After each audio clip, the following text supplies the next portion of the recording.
So then we are back with more understandings from the time of the Second Tabernacle services, where we find in the Aramaic English translation of the word.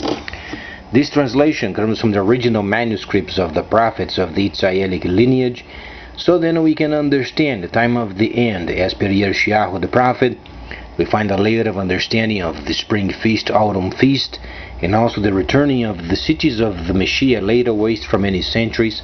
And reading from Yeshayahu the 61st chapter, then we find the first section related with the spring feast, but most importantly at the moment is then the returning of the holy cities, as it was from the time of Yohanan in the first holy city, and then 1009.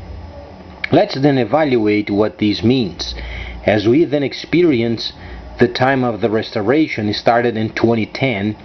We are then finding ourselves during a transitional time where then the cities are returning. So then how can we describe the holy city? It's very simple.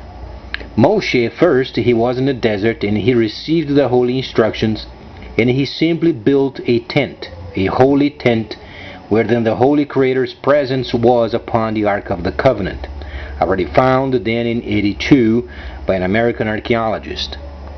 The Ark was found and it is safely stored in Israel. So then, let's try then describe what it means then the holy city. The Messiah then obviously he came to complete the holy instructions. He did not come to abolish the holy instructions. So if you have some sort of a scripture where you think he came to abolish the holy instructions, then you are mistaken. He came to complete them. If you complete them, you don't abolish them. When the Messiah was explaining of completion, he simply was explaining then it was then completed. You have to maintain a completion in order to continue on. So you don't abolish. When you then do your homework, you have to have then instructions on how to do it. And when you go on to the next level, you have to have the knowledge of the first to go to the second.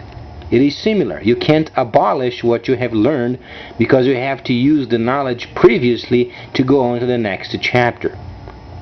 So then, the Messiah was then in the holy city. The Messiah's objective is always being part of the holy city. Where do we find the discrepancy? The discrepancy is found then in 2 Corinthians 11:4.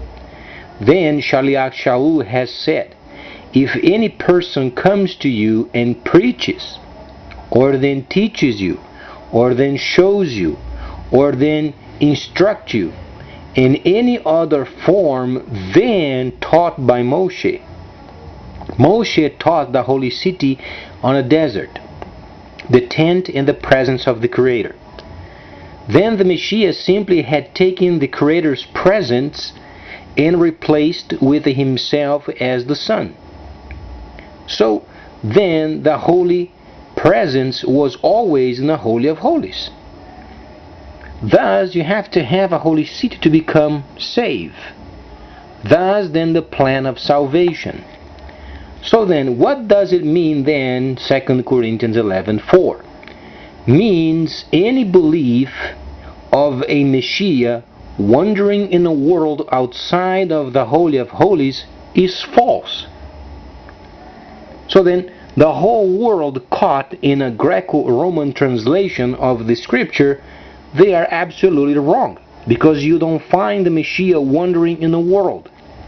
The Messiah said, the authority was given to him in heaven and the earth, and he had taken the place of his Father in the Holy of Holies.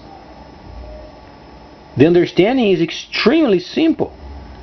So then these holy cities, obviously they are returning because the 7 cities of Asia Minor must return, plus then on the land of Kush.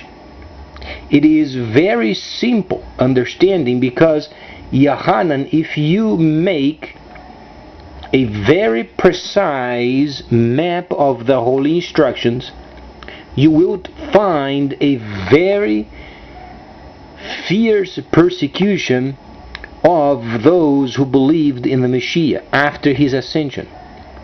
It was so severe that Yohanan, obviously, he went to Sudan. So let's try to analyze the situation for a bit. We do understand that the holy instructions, they were tested prior of the end. We are studying documents of many centuries old. However, the understanding of the world's directives were as if the world had ended in 1009. The world, in a technical sense speaking, did not end in 1009. But the understanding of the presence of the Creator in this earth via His Son giving directives from the Holy of Holies as if the world had ended. So the holy instructions were then tested 100% during this time. The persecution was extremely fierce after his ascension. However, then Yohanan had to go away very far from the region. Speaking of the situation, if you read very cautiously, the prophet Yeshayahu, the most important prophet, read very cautiously when he was writing then Yeshayahu chapter 1:8. You will find indications of the returning of the cities of the Messiah from a place where then it would be explored prior of. Yohanan, without a doubt, was in the land of Sudan because it was familiar in the area, and then from then on he sent documents. Then they went to Asia.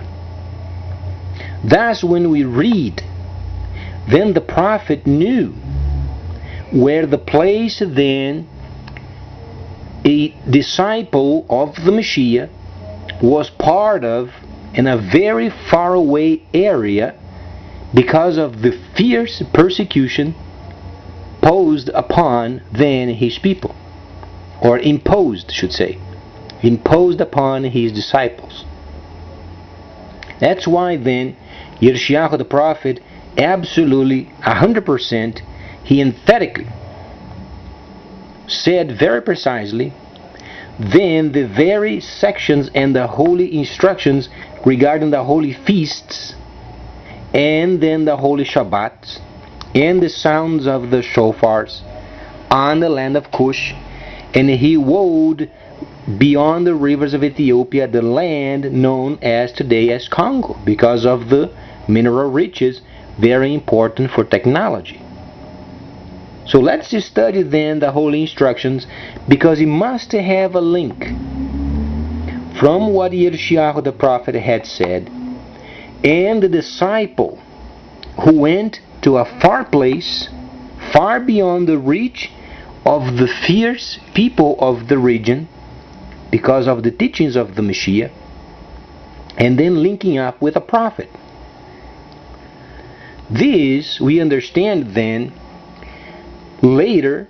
Then the documents were sent to Asia Minor, where then those cities that were there in persecution were then straightened out.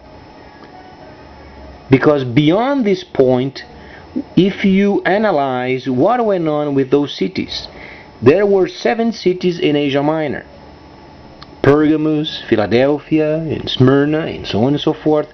7 of them.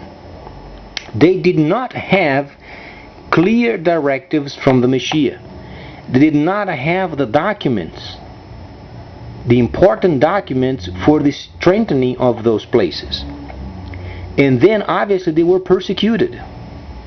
So Yohanan had to go very far, and then in line with the prophecy of Yeshayahu. If we know precisely, even then when the Messiah came from the dead, we know even the time the Messiah came from the dead. And since the Second Tabernacle Services writings are mostly in a foreign language, you imagine then the power of persecution and the fierce persecution of the time.